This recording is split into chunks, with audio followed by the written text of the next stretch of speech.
हाँ जी, नमस्कार, राम राम जी। मैं राकेश चौधरी यूट्यूब के इस ऑनलाइन मंच पे आप सभी का हार्दिक स्वागत और अभिनंदन करता हूं। दोस्तों, रीट की मुख्य परीक्षा होने वाली है। रीट की मुख्य परीक्षा के लिए दोस्तों कला संस्कृति से संबंधित मैं आपके लिए कुछ महत्वपूर्ण प्रश्न लेके आया हूं, जिनके ऊपर आज हम चर्चा करने वाले हैं, जो कि परीक्षा की दृष्टि से बहुत ज्यादा महत्वपूर्ण है।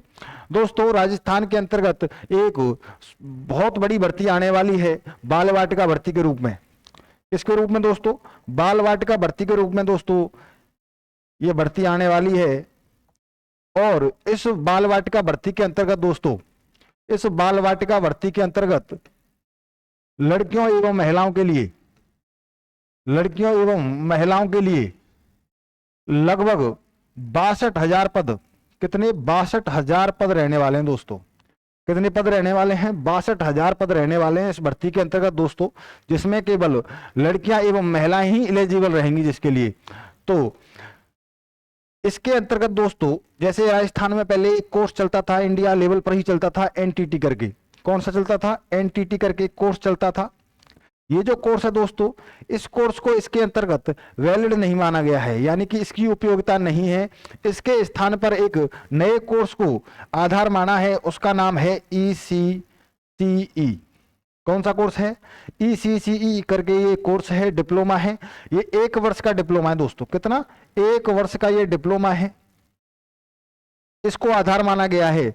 जिस किसी के पास में ये डिप्लोमा होगा दोस्तों, केवल वही इस भर्ती के लिए एलिजिबल होगा, योग्य होगा, वही इस भर्ती के लिए फॉर्म भर सकता है, इस भर्ती में फॉर्म भर सकता है, उसी को ये नौकरी मिलने वाली है।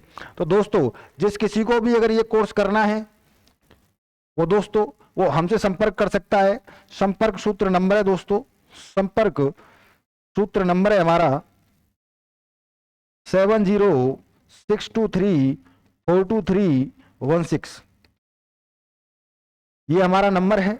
इस नंबर पर आप व्हाट्सएप कर सकते हो, कोई भी जानकारी लेनी हो तो इस नंबर पर आप संपर्क कर सकते हो दोस्तों।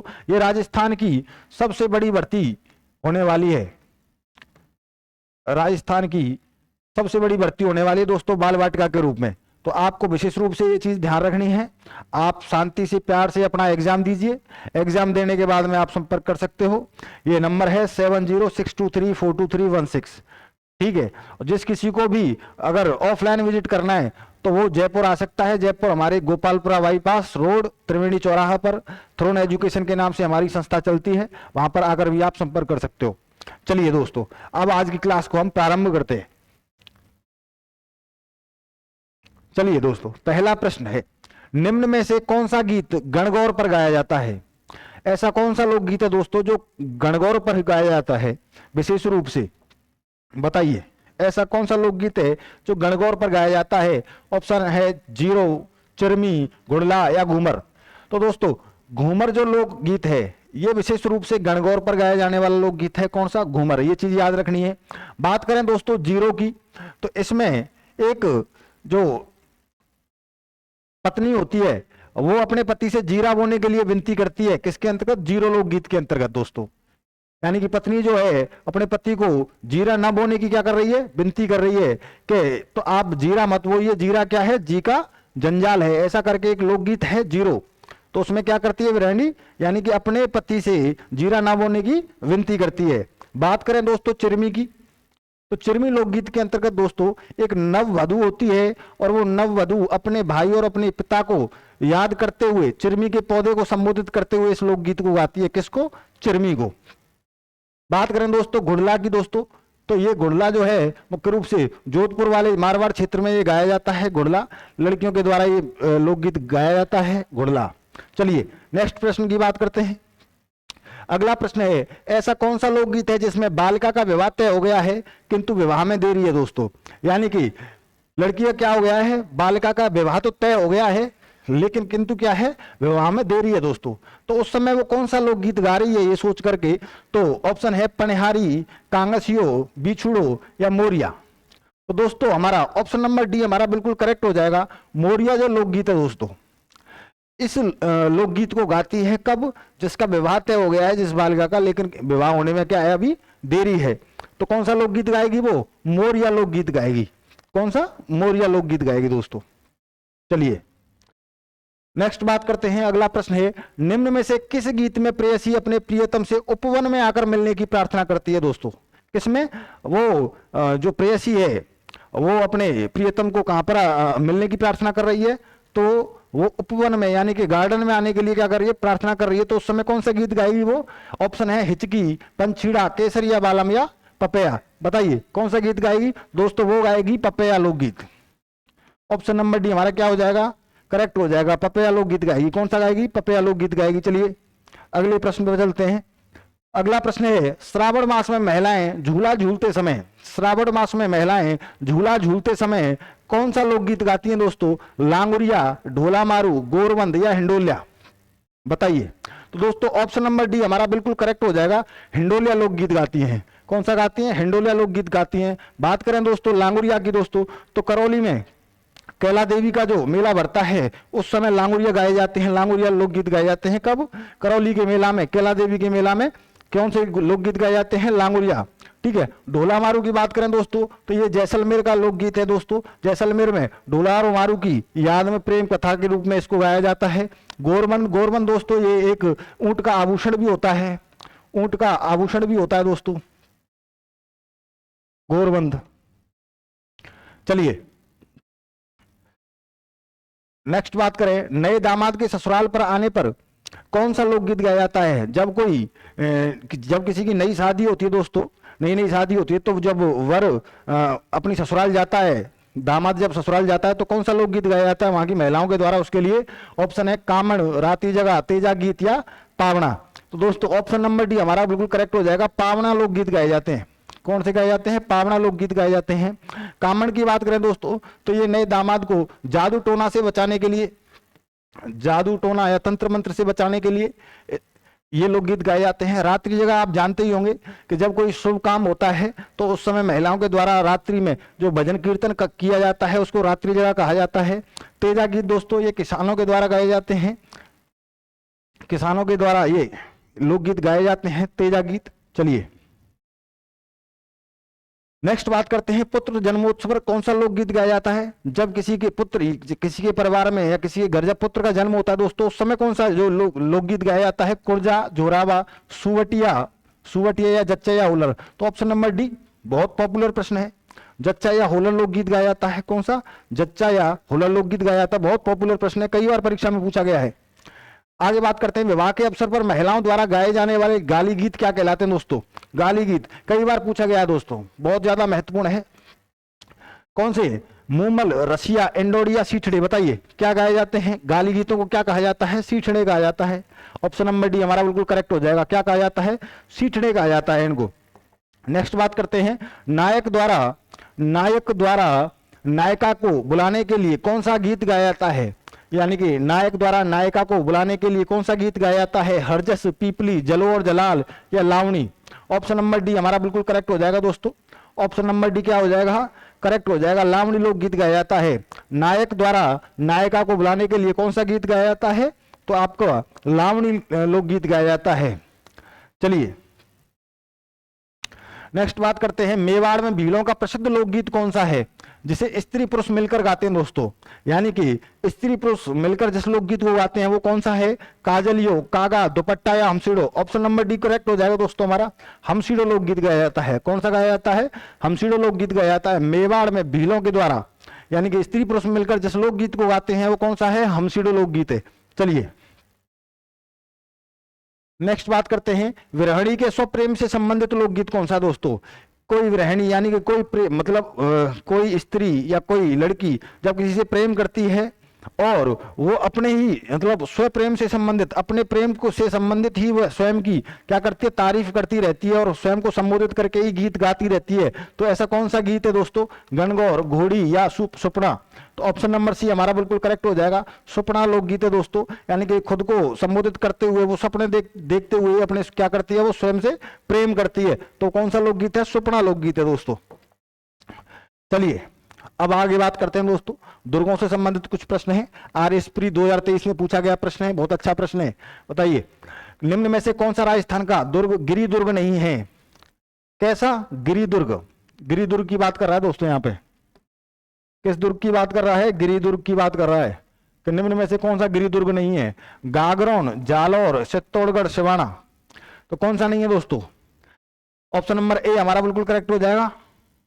गागरोन का किस दुर्ग की श्रेणी में आता है? जल दुर्ग की श्रेणी में आता है, इसलिए एक ऐसा नहीं है, ये गिरि दुर्ग की श्रेणी में नहीं आता, ये किसकी श्रेणी में आता है? जल दुर्ग की श्रेणी में आता है, तो गागरोन हो जाएगा। अगला प्रश्न है, जोधपुर का मेहरानगढ़ दुर्ग किस पहाड़ी पर अवस्थित है? जोधपुर का जो मेहरानगढ़ दुर्ग है दोस्तों, कौन सा दुर्ग है? मेहरानगढ़। जोधपुर में कौन सा है? मेहरानगढ़ है। वो किस पहाड़ी पर बना हुआ है? अरावली, सोनगिरी, चिड़िया टूक या गरगाचारी? बताइए दोस्तों। तो ऑप्शन नंबर सी हमारा बिल्कुल करेक्ट हो जाएगा, ऑप्शन नंबर 3 करेक्ट हो जाएगा। चिड़िया टूक पहाड़ी पर बना हुआ है दोस्तों। कौन सी पर? चिड़िया टूक पहाड़ी पर बना हुआ है। चलिए नेक्स्ट बात करते हैं कि चित्तौड़गढ़ दुर्ग के प्रथम द्वार पाड़न पोल के पास बने चबूतरे पर निम्न में से किसका स्मारक बना हुआ है? चित्तौड़गढ़ दुर्ग के प्रथम द्वार पाड़न पोल के पास बने चबूतरे पर किसका स्मारक बना हुआ है दोस्तों? जयमल राठौड़, पत्ता सिसोदिया, कल्ला राठौड़ या रावत बाघ सिंह? ऑप्शन नंबर 4 हमारा बिल्कुल करेक्ट हो जाएगा। रावल बाघ सिंह का बना हुआ है। किसका है? रावत बाघ सिंह का बना हुआ है दोस्तों। चलिए नेक्स्ट बात करते हैं, पृथ्वीराज की 12 खंभों की छतरी निम्नलिखित में से किस किले में स्थित है? पृथ्वीराज की 12 खंभों की छतरी, कितने खंभों की? तो 12 खंभों की छतरी किस किले में स्थित है दोस्तों? मेहरानगढ़, गोगोंदा, चित्तौड़गढ़ या कुंभलगढ़? ऑप्शन नंबर 4 करेक्ट हो जाएगा, कुंभलगढ़ किला। कुंभलगढ़ के किले के अंतर्गत किसकी? पृथ्वीराज की 12 खंभों की छतरी स्थित है, ध्यान रखना है, इंपोर्टेंट प्रश्न है। नेक्स्ट बात करते हैं, मेहरानगढ़ दुर्ग में स्थित चामुंडा माता मंदिर की स्थापना किसने की थी दोस्तों? कई बार पूछा गया है, यह भी पूछा जाता है कि चामुंडा माता मंदिर कहां पर स्थित है? तो वो आपके जोधपुर के मेहरानगढ़ दुर्ग में स्थित है। इसकी स्थापना किसने की थी दोस्तों? राव कल्याणमल, राव जोधा, महाराज अजीत सिंह या दुर्गादास? तो दोस्तों इसकी जो स्थापना की थी वो की थी राव जोधा ने। किसने की थी? राव जोधा ने इसकी स्थापना की थी। चलिए नेक्स्ट बात करते हैं, किस किले के बारे में हसन निजामी ने लिखा है कि यह ऐसा किला है जिसका दरवाजा कोई आक्रमणकारी नहीं खोल पाया दोस्तों? सीईटी में भी पूछा गया है, जेईएन मेन परीक्षा में भी पूछा गया है दोस्तों। जैसलमेर का किला, जालौर का किला, शेरगढ़ का या सिवाना का? बताइए कौन सा है जिसका कोई भी आक्रमणकारी नहीं खोल पाया? ऑप्शन नंबर 2 हमारा बिल्कुल करेक्ट आंसर हो जाएगा दोस्तों, जालौर का किला। जालौर के किले के दरवाजे कोई भी आक्रमणकारी नहीं खोल पाया, ये चीज आपको याद रखनी है। चलिए अगला प्रश्न है, जयपुर के किस दुर्ग में तोपें बनाने का कारखाना स्थित है दोस्तों? यानी कि ऐसा कौन सा किला है दोस्तों जयपुर का जिसमें तोपें बनाई जाती थी? तो आमेर, नाहरगढ़, जयगढ़ या मोती डूंगरी? ऑप्शन नंबर 3 करेक्ट हो जाएगा हमारा, जयगढ़ का किला। कौन सा? जयगढ़ का किला दोस्तों, इसके अंतर्गत तोपें बनाने का कारखाना स्थित था। नेक्स्ट बात करते हैं, झाली बावड़ी और मामदेव कुंड निम्नलिखित में से किस दुर्ग में स्थित है? चित्तौड़गढ़, गागरोन, कुंभलगढ़ या तारागढ़? ऑप्शन नंबर 3 हमारा बिल्कुल करेक्ट हो जाएगा, कुंभलगढ़ दुर्ग के अंदर स्थित है। कौन कौन सी? झाली बावड़ी,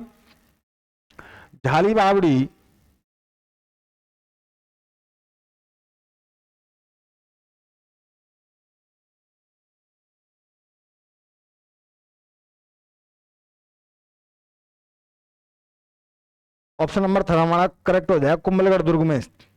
चलिए नेक्स्ट बात करते हैं, अचलगढ़ दुर्ग कहां पर स्थित है दोस्तों? अचलगढ़ का जो किला है वो कहां पर स्थित है? अजमेर में है, जालौर में, माउंट आबू में या अलवर में?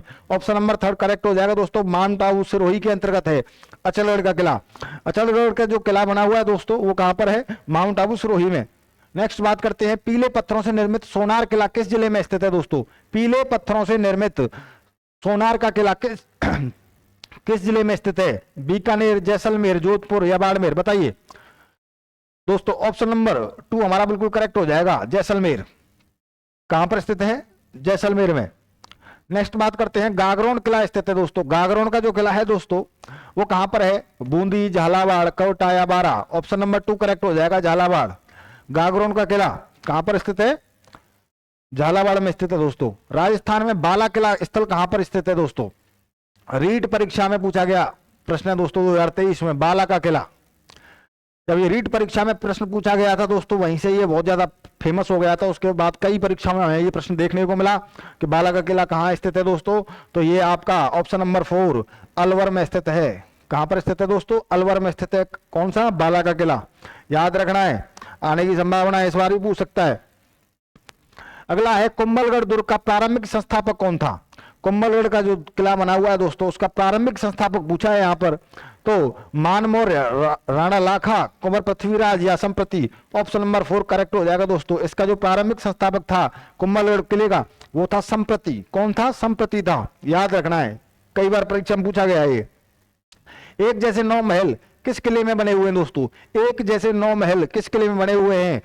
लगभग करके सभी को पता होगा, तारागढ़, चित्तौड़गढ़, नाहरगढ़ या गागरोन का किला। ऑप्शन नंबर 3 हमारा बिल्कुल करेक्ट हो जाएगा दोस्तों, नाहरगढ़ का किला। किसमें बने हुए हैं एक जैसे 9 महल? नाहरगढ़ के किले में बने हुए हैं दोस्तों।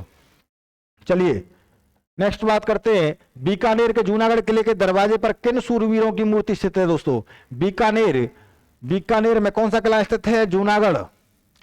बीकानेर का जो किला है उसका नाम क्या है? जूनागढ़। किसकी मूर्तियां स्थित हैं? जयमल और फत्ता, राव दलपत कर्ण सिंह, गोरा बादल या बहरूजी कल्ला जी? बताइए किसकी मूर्तियां स्थित हैं? ऑप्शन नंबर 1 हमारा करेक्ट हो जाएगा, जयमल और फत्ता की। चलिए अगला प्रश्न है, सुवर्णगिरी राजस्थान के किस दुर्ग को संदर्भित करता है? सुवर्णगिरी राजस्थान के किस दुर्ग को संदर्भित करता है? आबू, जैसलमेर, जालौर या गागरोन? बताइए किस दुर्ग को संदर्भित करता है, बताइए।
चलिए क्या हो जाएगा इसका आंसर?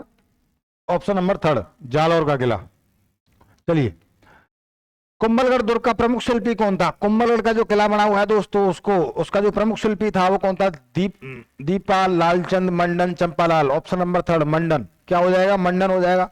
चलिए चित्तौड़गढ़ के किले में त्रिभुवन नारायण मंदिर का निर्माण किसने करवाया था? चित्तौड़गढ़ का जो किला है उसके अंतर्गत त्रिभुवन नारायण का मंदिर बना हुआ है, विष्णु भगवान का मंदिर बना हुआ है दोस्तों, उसका निर्माता कौन था? महाराणा मोकल, भोज परमार, महाराणा हरि सिंह, नागवट प्रथम दोस्तों। ऑप्शन नंबर 2 हमारा करेक्ट हो जाएगा, भोज परमारों के द्वारा त्रिभुवन नारायण मंदिर का निर्माण करवाया गया था। किसके द्वारा? भोज परमारों के द्वारा। चलिए वह दुर्ग जिसके चारों ओर खाई होती है वह दुर्ग क्या कहलाता है? जिसके ओर चारों ओर खाई होती है दोस्तों, क्या होती है? चारों ओर खाई होती है, वो कौन सा दुर्ग कहलाता है दोस्तों? एरण, पारेख, पारेद या धानवन? तो दोस्तों ऑप्शन नंबर 2 करेक्ट हो जाएगा, पारेख दुर्ग कहलाता है। जिसके चारों ओर खाई पाई जाती है उसको क्या कहा जाता है? पारेख कहा जाता है। एरण की बात करें दोस्तों तो जिस किले तक पहुंचने के लिए जो रास्ता होता है वो अगर उबड़ खाबड़ हो, कटीली झाड़ियों से निर्मित हो, तो ऐसे किले को क्या कहा जाता है? एरण कहा जाता है। पारित जिसके चारों ओर परकोटा बना हुआ हो, जिसकी परिधि के अंतर्गत क्या हो? चारों ओर की परिधि में क्या बना हुआ हो? परकोटा बना हुआ हो, उसको क्या कहा जाता है? पारित कहा जाता है। धनवन की बात करें दोस्तों कि ऐसा किला जो रेगिस्तान में बना हो, जहां पर रेत ही रेत तो उसके बीच में बना हुआ दुर्ग किला क्या कहलाता है? धनवन दुर्ग की श्रेणी में आता है। चलिए नेक्स्ट बात करें, लोहागढ़ किला अवस्थित है जैसलमेर में, भरतपुर में, अजमेर में, बीकानेर में, तो कहां पर है? भरतपुर में स्थित है दोस्तों लोहागढ़ का किला। कहां पर स्थित है? भरतपुर में, अजय किला, लोहागढ़। बूंदी के तारागढ़ दुर्ग का निर्माण किसने करवाया था दोस्तों? बूंदी का जो तारागढ़ दुर्ग है दोस्तों उसका निर्माण किसने करवाया था? राव देवा, समर सिंह, वैरीशाल या बरसिंह? ऑप्शन नंबर 4 करेक्ट हो जाएगा दोस्तों, राव बरसिंह के द्वारा इसका निर्माण करवाया गया था। किसके? तारागढ़ के दुर्ग का। चलिए चिल्ल का टोला किस दुर्ग का पूर्ववर्ती नाम है दोस्तों? जयगढ़, रणथंभौर, गागरोन, चित्तौड़गढ़ दोस्तों। चिल्ल का टोला कहा जाता है दोस्तों जयगढ़ को। किसको कहा जाता है? जयगढ़ को कहा जाता है, क्योंकि यहां पर सिक्के बनाने एवं तोप बनाने का कारखाना भी स्थित था। चलिए राजस्थान के किस किले में पहियों पर खड़ी हुई एशिया की सबसे बड़ी तोप है? एशिया की सबसे बड़ी तोप अचलगढ़, नाहरगढ़, जयगढ़ या तारागढ़? ऑप्शन नंबर 3 करेक्ट हो जाएगा दोस्तों, जयगढ़। जयगढ़ के किले के अंतर्गत दोस्तों एशिया की सबसे बड़ी तोप रखी हुई है।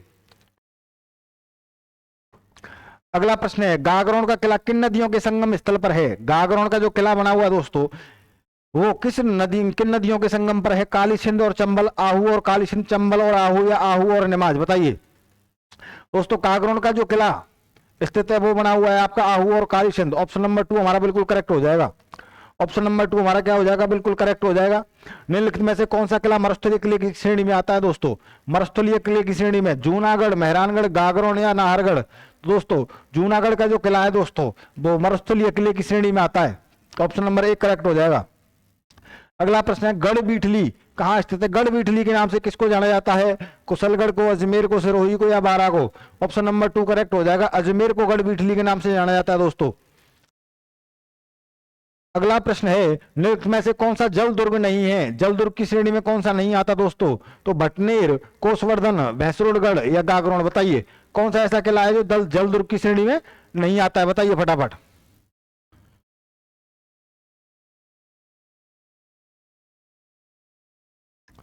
ऑप्शन नंबर 1 करेक्ट हो जाएगा, भटनेर। भटनेर का जो किला है वो जल दुर्ग की श्रेणी में नहीं आता। चलिए, संकट काल में कौन सा किला मेवाड़ के राज परिवार का आश्रय स्थल रहा करता था? अचलगढ़, बसंती दुर्ग, कुंभलगढ़ या मचान? ऑप्शन नंबर 3 करेक्ट हो जाएगा दोस्तों, कुंभलगढ़। मेवाड़ की आंख कहा जाता था इसको। राजस्थान में कहा अकबर का किला कहां पर स्थित है दोस्तों? आमेर, नागौर, शाहबाद या अजमेर? दोस्तों आप सभी को पता है मैगजीन दुर्ग, अजमेर। किसने बनवाया था? अकबर ने बनवाया था। अगला प्रश्न है, औदक दुर्ग से आपका अभिप्राय क्या है दोस्तों? औदक का जो पर्यायवाची होता है वो होता है दोस्तों जल। क्या होता है? जल। तो गिरि दुर्ग, धनवन दुर्ग, सैन्य दुर्ग या जल दुर्ग? ऑप्शन नंबर 4 हमारा बिल्कुल क्या हो जाएगा? करेक्ट हो जाएगा। अगला प्रश्न है, निम्न में से किसका मूल नाम कोसवर्धन था? Ramgarh, Shergarh, Bhangarh, Mangarh? Option number 2 correct हो जाएगा दोस्तों। कोसवर्धन किला या शेरगढ़ का किला कहां पर स्थित है? तो आपके 12 में। कहां पर है? 12 में स्थित है, याद रखना है। गागरोन का किला किस प्रकार के दुर्ग का उदाहरण है दोस्तों? जल दुर्ग का उदाहरण है। कैसा है? जल दुर्ग का उदाहरण है दोस्तों। चित्तौड़गढ़ दुर्ग के संस्थापक कौन थे दोस्तों? चित्रांगद मौर्य, जयंत चौहान, सवाई जयसिंह या राय सिंह? कई बार पूछा गया है दोस्तों। चित्रांगद मौर्य। ऑप्शन नंबर 1 हमारा बिल्कुल क्या हो जाएगा? करेक्ट हो जाएगा। चलिए, त्रिनेत्र गणेश जी का मंदिर कहां पर स्थित है? रणथंभौर, कुंभलगढ़, अचलगढ़ दुर्ग या जयगढ़? त्रिनेत्र गणेश जी का दोस्तों रणथंभौर में स्थित है, आप सभी को पता है। त्रिनेत्र गणेश जी का मंदिर कहां पर स्थित है? रणथंभौर में स्थित है। गुब्बारा, नुसरत, नागफली, गजक नाम क्या है? जोधपुर दुर्ग की तोपों के नाम, मेवाड़ में प्रचलित मिठाइयों के नाम, मारवाड़ में ठिकानों के वस्त्रों के नाम, मेवाड़ में प्रचलित राजस्व वसूली के करों के नाम? ऑप्शन नंबर 1 करेक्ट हो जाएगा दोस्तों। जोधपुर में है। जोधपुर का जो किला बना हुआ है उसमें जो तोपें रखी हुई हैं दोस्तों उनके नाम है। कौन कौन से? गुब्बारा, नुसरत, नागफली और गजक। इंपॉर्टेंट है। निम्नलिखित में से किस दुर्ग को मयूर ध्वजगढ़ कहा जाता है दोस्तों? मयूर ध्वजगढ़, मेहरानगढ़। ऑप्शन नंबर 1 हमारा बिल्कुल करेक्ट हो जाएगा। मेहरानगढ़ का जो किला बना हुआ है उसको मयूर ध्वजगढ़ कहा जाता है दोस्तों। स्थापना किसने की थी? राव जोधा ने की थी। अधोलिखित निम्न में से कौन सा दुर्ग धानवन दुर्ग की श्रेणी में आता है दोस्तों?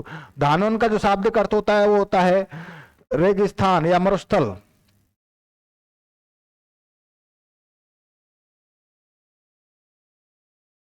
चित्तौड़गढ़, गागरोन, मेहरानगढ़ या सोनारगढ़, जैसलमेर? बताइए कौन सा होगा? तो धानवन दुर्ग की श्रेणी में आता है दोस्तों, वो है आपका सोनारगढ़, जैसलमेर। अगला प्रश्न है, निम्न में से कौन सा किला यूनेस्को की विश्व धरोहर स्थल सूची में शामिल नहीं है? गागरोन, जैसलमेर, कुंभलगढ़ या अचलगढ़? दोस्तों अचलगढ़ नहीं है, बाकी की ये तीनों हैं। आप सभी को पता होगा कि यूनेस्को की विश्व धरोहर सूची के अंतर्गत 6 किलों को शामिल किया गया है राजस्थान के। चलिए, अगला प्रश्न है, किलकिला तोप का संबंध निम्न से किस दुर्ग से है? आमेर दुर्ग, मेहरानगढ़ दुर्ग, जूनागढ़, चित्तौड़गढ़ दुर्ग? बताइए। ऑप्शन नंबर 2 करेक्ट हो जाएगा दोस्तों। कहां पर स्थित है? तो आपकी किलकिला तोप कहां पर रखी हुई है? मेहरानगढ़ दुर्ग, जोधपुर के अंतर्गत रखी हुई है। दुर्ग जो मानसून महल के नाम से जाना जाता है, कई बार परीक्षा में पूछा गया है, बहुत ज्यादा महत्वपूर्ण जाता है। अचलगढ़, सज्जनगढ़, गागरोन या मांडलगढ़? ऑप्शन नंबर 2 हमारा बिल्कुल करेक्ट हो जाएगा। सज्जनगढ़ दुर्ग को किसके नाम से जाना जाता है? मानसून पैलेस के नाम से जाना जाता है। अगला प्रश्न है, निम्नलिखित में से किस दुर्ग को राजस्थान का वेल्लोर कहा जाता है? बहुत महत्वपूर्ण हो जाता है परीक्षा की दृष्टि से, कई बार पूछा गया है दोस्तों। रणथंभौर, भैंसरोडगढ़, कुंभलगढ़ या सिवाना? ऑप्शन नंबर 2 करेक्ट हो जाएगा। भैंसरोडगढ़ को क्या कहा जाता है? राजस्थान का वेल्लोर कहा जाता है। अगला प्रश्न है, जहांगीर और सर टॉमस रो की सन 1616 में प्रथम व्यापारिक मुलाकात राजस्थान किस किले में हुई थी? अलवर, मांडलगढ़, अकबर का किला या जयगढ़? दोस्तों ऑप्शन नंबर थर्ड करेक्ट हो जाएगा। अकबर के किले के अंतर्गत इसकी मुलाकात हुई थी किसकी? जहांगीर की और सर टॉमस रॉ की 1616 ईस्वी में। अगला है यूनेस्को ने राजस्थान के कितने किलों को विश्व धरोहर सूची में शामिल कर रखा है? दोस्तों तो 6 किले। कितने? मैंने अभी बताया 6 किलों को विश्व धरोहर सूची में सम्मिलित कर रखा है। कितने? 6 किले। चलिए, हम्मी रासो के अनुसार रणथंभौर के किले का प्रारंभिक नाम क्या था? तो रणथंभौर का जो किला है दोस्तों उसका प्रारंभिक नाम पूछा है। ये पुस्तक है हम्मी रासो, इसके अनुसार इसका प्रारंभिक नाम पूछा है दोस्तों। तो रणकपुर, रणथंभौर, रणस्तंभपुर या रणपुर? दोस्तों ऑप्शन नंबर थर्ड हमारा बिल्कुल करेक्ट हो जाएगा, रणस्तंभपुर। क्या कहा जाता था इसको? रणस्तंभपुर कहा जाता था हम्मी रासो के अनुसार। चलिए, नेक्स्ट में से कौन सा किला सूकड़ी नदी के दाहिने किनारे पर स्थित है? दोस्तों महत्वपूर्ण प्रश्न है, अच्छा प्रश्न। सूकड़ी नदी के दाहिने किनारे पर, कौन से किनारे पर? दाहिने किनारे कौन सा जिला अवस्थित है दोस्तों? सिवाना, जालौर का किला, जैसलमेर का या गागरोन का? ऑप्शन नंबर 2 हमारा बिल्कुल करेक्ट हो जाएगा। जालौर का जो किला बना हुआ दोस्तों वो सूकड़ी नदी के दाहिने किनारे पर स्थित है। चलिए, जैसलमेर का किला किस नाम से जाना जाता है? जूनागढ़, धूलगढ़, सोनारगढ़ या लालगढ़? ऑप्शन नंबर थर्ड हमारा करेक्ट हो जाएगा दोस्तों। कौन सा है? सोनारगढ़ के नाम से इसको जाना जाता है। किसको? जैसलमेर के किले को। अगला प्रश्न है किस दुर्ग में सैयद मीरान शाह की दरगाह अवस्थित है? सैयद मीरान शाह की दरगाह जोधपुर के मेहरानगढ़ दुर्ग में, अजमेर के तारागढ़ में, आमेर के जयगढ़ में या बूंदी के तारागढ़ में? बताइए राइट आंसर क्या होगा? किस किले में स्थित है सैयद मीरान शाह की दरगाह? ऑप्शन नंबर 2 हमारा बिल्कुल करेक्ट हो जाएगा दोस्तों, अजमेर के तारागढ़ दुर्ग में। विशालकाय तारागढ़ किले की जमीनी स्तर से ऊंचाई कितनी है? लगभग 1300 फीट, 1400 फीट या 1500 या 1200? कितनी होगी दोस्तों? तो लगभग 1300 फीट की ऊंचाई है। कितनी है? ऑप्शन नंबर फर्स्ट हमारा बिल्कुल राइट हो जाएगा। अगला प्रश्न है राठौर शासक राव जोधा ने जोधपुर में 1458 ईस्वी में किस किले की नींव रखी थी? नाहरगढ़, जोधपुर, आमेर या मेहरानगढ़? ऑप्शन नंबर 4 करेक्ट हो जाएगा दोस्तों। मेहरानगढ़ दुर्ग की स्थापना किसने की थी? राव जोधा ने की थी 1458 ईस्वी में। निम्नलिखित में से कौन सा किला महान शासक पृथ्वीराज चौहान तृतीय ने बनवाया था? दोस्तों महान शासक पृथ्वीराज तृतीय के द्वारा कौन सा किला बनवाया गया था? कुंभलगढ़, रणथंभौर, किला राय पिथौरा या गागरोन दुर्ग? ऑप्शन नंबर थर्ड हमारा बिल्कुल करेक्ट हो जाएगा। किला राय पिथौरा का निर्माण किसने करवाया था? पृथ्वीराज चौहान ने करवाया था। राजस्थान का सबसे अधिक ऊंचा किला निम्नलिखित में से कौन सा है? सबसे अधिक, राजस्थान का सबसे अधिक ऊंचा किला दोस्तों कुंभलगढ़ है। कौन सा हो जाएगा? ऑप्शन नंबर 2 करेक्ट हो जाएगा, कुंभलगढ़ किला हो जाएगा। अगला प्रश्न है निम्नलिखित में से कौन सा किला चौहान द्वारा बनवाया गया माना जाता है और जिस पर दिल्ली के शासक अलाउद्दीन खिलजी द्वारा कब्जा कर लिया गया था? आमेर का, रणथंभौर का, चित्तौड़गढ़ का या मेहरानगढ़ का? दोस्तों ऑप्शन नंबर 2 हमारा बिल्कुल करेक्ट हो जाएगा। रणथंभौर का जो किला था दोस्तों उस पर कब्जा कर लिया था किसने? अलाउद्दीन खिलजी ने। नेक्स्ट बात करते हैं संत चरणदास राजस्थान के किस जिले से संबंधित है? संत चरणदास की बात हो रही है दोस्तों। संत चरणदास किस जिले से संबंधित है? जयपुर, भीलवाड़ा, बूंदी, अलवर? ऑप्शन नंबर 4 हमारा बिल्कुल करेक्ट हो जाएगा। अलवर जिले से संबंधित है कौन? संत चरणदास जी। कौन सा संत राजस्थान का नहीं है?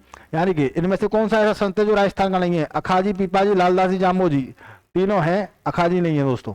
ऑप्शन नंबर 1 हमारा राइट हो जाएगा। अगला प्रश्न है राम स्नेही संप्रदाय की प्रधान पीठ कठिन है, यानी कि राम स्नेही जो संप्रदाय है दोस्तों उसकी प्रधान जो पीठ है वो कहां पर है? नरैना, अलवर, मुकाम, नागौर या Shahpura, Bhilwara? Option number 3 right हो जाएगा हमारा, शाहपुरा भीलवाड़ा में है। कहां पर है? शाहपुरा भीलवाड़ा में। अगला प्रश्न है कौन से पंथरा अनुयायी मेव मुसलमान गणाहा, यानी कि इनमें से कौन सा ऐसा है जो मेव मुसलमान है? दादू जी, बिश्नोई पंथ या लालदासी पंथ या गूदड़ पंथ? ऑप्शन नंबर 3 हमारा राइट हो जाएगा, लालदास जी। चलिए किण संप्रदाय अनुयायी उभाने पंगा अगारा में माथे नृत्य कर्या कर है, यानी कि ऐसा कौन सा संप्रदाय दोस्तों जिसके अनुयायी जो हैं वो अंगारों पर चलते हैं? रसिक संप्रदाय, जसनाती, लालदासी या गूदड़ संप्रदाय? आप सभी को पता है जसनाती संप्रदाय के लोग क्या करते हैं? अंगारों पर नृत्य करते हैं, अग्नि नृत्य करते हैं। सूफी शिक्षक शेख मोइनुद्दीन चिश्ती की मृत्यु कब हुई थी दोस्तों? शेख शिक्षक सूफी मोइनुद्दीन चिश्ती की मृत्यु कब हुई थी? 1125, 1235 या 1335 या 1015? ऑप्शन नंबर 2 हमारा करेक्ट हो जाएगा, 1235 में। अगला प्रश्न है राजस्थान में गोपीचंद की गुफा कहां पर स्थित है दोस्तों? गोपीचंद की गुफा फॉरेस्ट गार्ड 2022 से पूछा गया प्रश्न है। जयपुर, माउंट आबू, झालावाड़ या टोंक? दोस्तों ये गुफा स्थित है इनकी माउंट आबू में। अगला प्रश्न है नवल संप्रदाय की मुख्य पीठ कहां पर स्थित है दोस्तों? नवल संप्रदाय की पीठ पूछिए, नवल संप्रदाय की पीठ शाहपुरा, सावला, जोधपुर या रैन में? बताइए कहां पर स्थित है? तो दोस्तों इसकी जो पीठ स्थित है दोस्तों वो सावला में स्थित है। ऑप्शन नंबर 2 करेक्ट हो जाएगा। संत जामोजी का को समाधिस्थ कहाँ किया गया था? मुकाम में, पीपासर में, लालासर में या जागलू? बताइए। तो ऑप्शन नंबर 1 हमारा बिल्कुल करेक्ट हो जाएगा, मुकाम में। अगला प्रश्न है, शेख हमीदुद्दीन नागौरी किस सूफी सिलसिले के थे? किस सूफी सिलसिले के थे दोस्तों हमीदुद्दीन नागौरी? सोहारवर्दी, मगरिबी, चिश्ती या कादरी? ऑप्शन नंबर 3 हमारा बिल्कुल करेक्ट हो जाएगा, चिश्ती। अगला प्रश्न है, मध्यकालीन मेवाड़ के प्रसिद्ध संत हैं चरणदास जी, लालदास जी, हरिराम दास जी या सुंदरदास जी? तो ऑप्शन नंबर 2 हमारा करेक्ट हो जाएगा, लालदास जी। अगला प्रश्न है, हरे वृक्षों की रक्षा के लिए किस संप्रदाय को जाना जाता है? बिश्नोई, रामस्नेही, निरंजनी या लालदास जी? आप सभी को पता है कि जामोजी महाराज ने बिश्नोई संप्रदाय की स्थापना की थी। हरे वृक्षों को काटना निषेध है, किसमें? बिश्नोई धर्म के अंतर्गत। तो ऑप्शन नंबर 1 हमारा बिल्कुल करेक्ट हो जाएगा। जीवन भर दूल्हे के वेश में रहते हुए दादू के उपदेशों को बखान करने वाले संत कौन थे दोस्तों? सुंदरदास जी, रज्जब जी, रामपाल दास जी या माधोदास जी? ऑप्शन नंबर 2 करेक्ट हो जाएगा दोस्तों। रज्जब जी जयपुर के सांगानेर के रहने वाले थे दोस्तों। दादू दयाल जी के उपदेशों से प्रभावित होकर इन्होंने संन्यास धारण कर लिया था। मुकाम प्रसिद्ध है जैनियों के लिए, विष्णुइयों के लिए, सिखों के लिए, जसनातियों के लिए दोस्तों? विष्णुइयों के लिए प्रसिद्ध है। कौन सा? मुकाम जो है वहां पर ये उनका विष्णुइयों का मंदिर बना हुआ है। चलिए, शिक्षा संत के रूप में कहाँ प्रसिद्ध स्वामी केशवानंद का जन्म शिक्षा संत के रूप में कहाँ हुआ था दोस्तों? तो मगलूना गांव, रामपुरा बेरी, बाणासुर का हरनावा? तो ऑप्शन नंबर 1 हमारा बिल्कुल करेक्ट हो जाएगा दोस्तों। शिक्षा संत के रूप में प्रसिद्ध स्वामी केशवानंद का जन्म कहाँ हुआ था? मगलूना गांव में हुआ था। अच्छा प्रश्न है, जसनाती संप्रदाय की प्रमुख गद्दी कहाँ पर है? जसनाती संप्रदाय की जो प्रमुख पीठ है वो कहाँ पर है? जैतारण, कतरियासर, शाहपुरा या खेड़ापा दोस्तों? ऑप्शन नंबर 2 हमारा करेक्ट हो जाएगा। कहाँ पर है? कतरियासर, बीकानेर के अंतर्गत है। अगला प्रश्न है, निरंजनी संप्रदाय के संस्थापक कौन थे? संत रामचरण जी, संत रामदास जी या संत निरंजन नाथ या संत हरिदास? निरंजनी संप्रदाय के जो प्रवर्तक माने जाते हैं दोस्तों वो माने जाते हैं आपके संत हरिदास जी। चलिए, अगला प्रश्न है, किस सूफी संत को सुल्ताने तारकीन की उपाधि प्राप्त थी? सुल्ताने तारकीन की उपाधि किसको दी गई थी दोस्तों? ख्वाजा मुइनुद्दीन चिश्ती, हमीदुद्दीन नागौरी, काजी हमीदुद्दीन नागौरी या शेख बुरहान चिश्ती? बताइए। तो ऑप्शन नंबर 2 हमारा बिल्कुल करेक्ट हो जाएगा, शेख हमीदुद्दीन नागौरी को। किसको दी गई थी? शेख हमीदुद्दीन नागौरी को दी गई थी दोस्तों। दादू पंथ की प्रमुख पीठ कहां पर स्थित है? आमेर, नरैना, मंडौर या करौली दोस्तों? आमेर, नरैना, मंडौर या करौली? दादू पंथ की जो प्रमुख पीठ है वो कहां पर है? नरैना में स्थित है, याद रखना है। अगला प्रश्न है, राम स्नेही संप्रदाय की शाहपुरा शाखा के संस्थापक कौन थे? जयमल दास जी, रामचरण जी, रामदास जी या दरियाव जी? राम स्नेही संप्रदाय की शाहपुरा शाखा, याद रखना दोस्तों। ऑप्शन नंबर 2 करेक्ट हो जाएगा, रामचरण जी। कौन सा हो जाएगा? रामचरण जी हो जाएगा राइट आंसर। दादू पंथ का प्रमुख केंद्र कौन सा है? पीपासर, अजमेर, भीनमाल या नारायणा? ऑप्शन नंबर 4 करेक्ट हो जाएगा, नारायणा। दादू पंथ का प्रमुख केंद्र कौन सा है? तो नारायणा हो जाएगा दोस्तों। चलिए, अगला प्रश्न है, रामस्नेही संप्रदाय की प्रमुख पीठ शाहपुरा, भीलवाड़ा। सूफी संत हमीदुद्दीन नागौरी की दरगाह निम्न में से किस दुर्ग में स्थित है? जूनागढ़, गागरोन का किला, तारागढ़ या मेहरानगढ़? बताइए। संत हमीदुद्दीन की दरगाह कहां पर है? ऑप्शन नंबर 2 करेक्ट हो जाएगा दोस्तों, गागरोन का किला। अगला प्रश्न है, निम्न में से कौन सा दादू के शिष्य नहीं थे? सुंदरदास, रज्जब जी, दयाबाई या जनगोपाल? दयाबाई नहीं थी दोस्तों। दयाबाई किसकी थी? संत चरणदास जी की शिष्या थी। चलिए, दादू दयाल के निधन के पश्चात दादू पंथ का उत्तराधिकारी किसे नियुक्त किया गया था? मिस्किन दास, गरीब दास, रज्जब जी या नारायण जी? किसको किया गया था? मिस्किन दास, गरीब दास, रज्जब या नारायण दास? ऑप्शन नंबर 2 बिल्कुल राइट हो जाएगा दोस्तों, गरीब दास जी को कहा गया था, बनाया गया था इनका उत्तराधिकारी। राजस्थान के किस किले में इस्लामी संत मलिक शाह का मकबरा स्थित है दोस्तों? रणथंभौर के किले, जालौर के किले, चित्तौड़गढ़ के किले या तारागढ़? ऑप्शन नंबर 2 करेक्ट हो जाएगा दोस्तों, जालौर के किले में। अगला प्रश्न है, शक्कर पीर बाबा के नाम से प्रसिद्ध हजरत हाजिब शक्कर बादशाह की दरगाह कहां पर स्थित है? Nagaur, Narhar, Galiyakot, Sarwar? Option number 2 correct हो जाएगा, नरहड़। अगला प्रश्न है, निम्बार्क संप्रदाय की मुख्य पीठ कहां पर है? किशनगढ़, सलेमाबाद, सालासर में या खेड़ापा में? निम्बार्क संप्रदाय की दोस्तों, निम्बार्क संप्रदाय की जो पीठ है वो दोस्तों सलेमाबाद, अजमेर के अंतर्गत है। ऑप्शन नंबर 2 करेक्ट हो जाएगा। अगला प्रश्न है, संत पीपाजी का जन्म स्थान, संत पीपाजी का जन्म स्थान कौन सा है? गागरोन, कतरियासर, पीपासर या बिलाड़ा? बताइए। संत पीपाजी का ऑप्शन नंबर 1 करेक्ट हो जाएगा दोस्तों। संत पीपाजी का जन्म कहाँ हुआ था? गागरोन के किले के अंतर्गत हुआ था दोस्तों। संत पीपाजी का जो प्रारंभिक नाम था वो था प्रताप सिंह खींची। किस समाज सुधारक ने अपने शिष्यों में से 29 नियमों का पालन करने हेतु जोर दिया था? पीपाजी, जाम्बोजी, दादू दयाल जी, जसनाथ जी। दोस्तों जाम्बोजी महाराज ने 29 नियम दिए थे, इसी कारण ये बिश्नोई कहलाए। बिश्नोई धर्म की स्थापना किसने की थी? जाम्बोजी महाराज ने की थी। अगला प्रश्न है, किस सूफी संत ने नागौर के पास सोबाल गांव में अपना केंद्र बनाकर शांतिपूर्वक प्रचार किया था? मोइनुद्दीन चिश्ती, अल्लाह बख्श, रजीउद्दीन हसन, शेख हमीदुद्दीन। बताइए दोस्तों। तो ऑप्शन नंबर 4 हमारा करेक्ट हो जाएगा, शेख हमीदुद्दीन ने। अगला प्रश्न है, मंत्र राज प्रकाश किस संत के आध्यात्मिक विचारों का संकलन? दोस्तों मंत्र राज प्रकाश की जो रचना की है वो किसके द्वारा की गई है? संत लालदास, संत सुंदरदास, चरणदास या हरिदास? ऑप्शन नंबर 4 करेक्ट हो जाएगा। बहुत ज्यादा महत्वपूर्ण है दोस्तों, कई बार परीक्षा में पूछा गया है। मंत्र राज प्रकाश की पुस्तक के रचयिता कौन है? संत हरिदास। सुप्रसिद्ध कायबेली ग्रंथ की रचना किसने की है? दोस्तों सूरदास, रहीम, दादू दयाल, प्रताप सिंह। ऑप्शन नंबर 3 हमारा बिल्कुल करेक्ट हो जाएगा, दादू दयाल जी ने। अगला प्रश्न है, रसिक संप्रदाय का प्रवर्तक किसे माना जाता है? अचलदास जी को, अग्रदास जी को, ईश्वरदास जी को या गिरधरदास जी को? ऑप्शन नंबर 2 हमारा बिल्कुल करेक्ट हो जाएगा दोस्तों। रसिक संप्रदाय के जो प्रवर्तक माने गए हैं वो अग्रदास जी को माना गया है। अगला प्रश्न है, दादू पंथ की कितनी शाखाएं मानी गई हैं दोस्तों? 4, 5, 6 या 8? ऑप्शन नंबर 3 बिल्कुल करेक्ट हो जाएगा। दादू पंथ की 6 शाखाएं मानी गई हैं। कितनी? 6 शाखाएं मानी गई हैं इसकी। अगला प्रश्न है, काजी हमीदुद्दीन सुहारवर्दी को किस स्थान पर सर्वप्रथम काजी बनाया गया था? नागौर, अजमेर, बयाना या खाटू? ऑप्शन नंबर 1 हमारा बिल्कुल राइट हो जाएगा। नागौर में इसको क्या बनाया गया था? काजी, सर्वप्रथम काजी बनाया गया था। अगला प्रश्न है, वैष्णव संप्रदाय के पुष्ट मार्ग से संबंधित केंद्रों को चिन्हित कीजिए। नाथद्वारा, करौली, सलेमाबाद या गलता सहीकूट का चयन कीजिए दोस्तों। यानी कि वैष्णव संप्रदाय के पुष्टि मार्ग से संबंधित तो हमारे पहला और दूसरा हो जाएगा, नाथद्वारा और करौली। ऑप्शन नंबर 3 बिल्कुल करेक्ट हो जाएगा। अगला प्रश्न है, राजस्थान में 13 पंथ के प्रवर्तक कौन थे? धरणी वराह, श्रवणनाथ जी, जिनसेन या भीकड़ जी? ऑप्शन नंबर 4 हमारा बिल्कुल करेक्ट हो जाएगा, भीकड़ जी। 13 पंथ के जो प्रवर्तक माने गए हैं वो कौन माने गए? भीकड़ जी। लालनाथ जी, चोकनाथ जी और सवाईदास जी संत किस संप्रदाय से संबंधित है? जसनाथी, निरंजनी, विष्णुई या रामेशनी? तो ऑप्शन नंबर 1 हमारा बिल्कुल करेक्ट हो जाएगा दोस्तों। ये संबंधित है किससे? जसनाथी संप्रदाय से संबंधित है। चलिए अगला प्रश्न है, राजस्थान का उत्तर तोताद्री कहलाता है? मंडौर, भीनमाल, गलता या आबू पर्वत? ऑप्शन नंबर 3 बिल्कुल राइट हो जाएगा। गलता जी को उत्तरी तोताद्री कहा जाता है। अजमेर ख्वाजा मोइनुद्दीन किस सूफी सिलसिला से संबंधित थे? सुहारवर्दी, कादरी या चिश्ती? दोस्तों ऑप्शन नंबर 3 हमारा बिल्कुल राइट हो जाएगा, चिश्ती। अगला प्रश्न है, प्रसिद्ध वेणेश्वर धाम कहां पर स्थित है? नवाटापुरा, दूसरी गांव, भूमगढ़ या इनमें से कोई नहीं? ऑप्शन नंबर 1 हमारा बिल्कुल राइट हो जाएगा, नवाटापुरा गांव। चलिए, लोक देवता जाम्बोजी का जन्म स्थल कौन सा है? जाम्बोजी का जन्म स्थल खरनाल, मेड़ता, पांचौर या पीपासर? ऑप्शन नंबर 4 हमारा क्या हो जाएगा? बिल्कुल राइट हो जाएगा, पीपासर। चलिए दोस्तों, इसी के साथ में आज की क्लास को यहीं समाप्त करते हैं।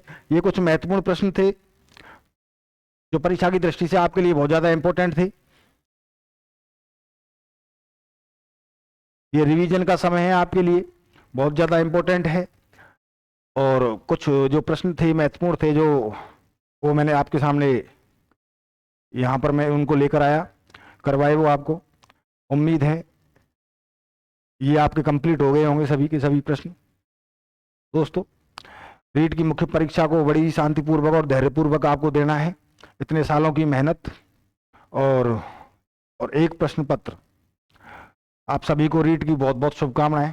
आप सफल हों परीक्षा के अंतर्गत। इसी के साथ दोस्तों आज की क्लास को मैं यही समाप्त करता हूं। धन्यवाद।